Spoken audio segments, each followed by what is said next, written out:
Well, here we are, Babylon Boat Works, and we have that 23 Mako new project boat. We're doing half a full rebuild.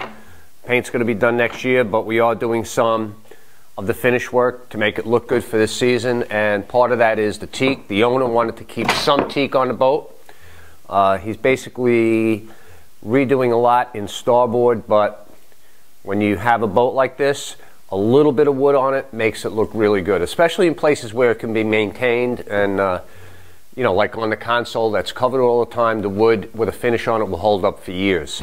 So we're essentially keeping two hatches, louvered hatches, one on the console, one's up by the anchor locker.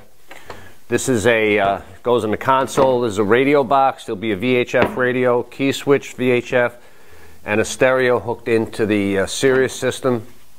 And then the frame for the glove compartment, the glove box, there's going to be just a little outline of teak, and that will be it for teak on the boat. The rest is going to be Starboard, which we started cutting. These are going to be the rod holders that are going to mount on the side of the console. He removed his T-top, so of course he's going to lose rod holders there, but he's going to open up another area you couldn't use before, the side of the console. So one side of the console will have 4 rod holders. The other side is going to have a hatch, a door where the old door was, so he's going to have 2 rod holders on the door, and then 1 rod holder behind the door and 1 rod holder in front of the door. These are the fish box covers. They're just cut out. Now we have to groove them to make them look good. We're going to round over the front edge on the shaper. That has to be done, hinged, and attach them. And these are for on the Mako. There's a large cutout in the inner liner of the hull for rods that go in there, and that was all surrounded by teak with teak rod hangers on it. So we're redoing that. This would be, you know, the forward and back ends. I guess it would be like this, and then we're going to have straight pieces in between, and that will form the outline for that rod cutout section. And a couple of drink holders, and we still have a bunch more to do. We have the rod hangers themselves and a bezel for the compass. We have to make a frame for the hatch on the side, so there's more Starboard work to do. And then we have to cut some smoke plexiglass for the gauge panels, and for the front of this radio box it's going to have 2 sliding doors here with nice smoked plexi.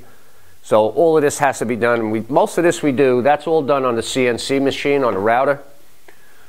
Some other stuff we just cut on the table saw, but even though, you know, these look like they're rectangular, but they're not. There's a 1/2 inch difference in width from one end to the other because of the shape of the boat. You put it on the CNC and it just cuts that taper perfectly and looks really good. That's the machine to have. And by the way, speaking of machines, this little 1/6 of a sheet of paper sander made by Ryobi. If anyone has one of these around, let me know. I want to do some kind of trade or whatever, but they're very hard to come by, and I love this little sander. I'd like to have another when we do a big sanding job, so I can use another piece of machinery if you have one, so let me know.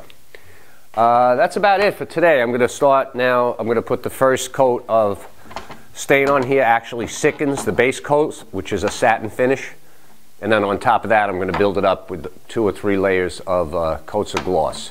And so we'll get the teak kind of going, and that's it.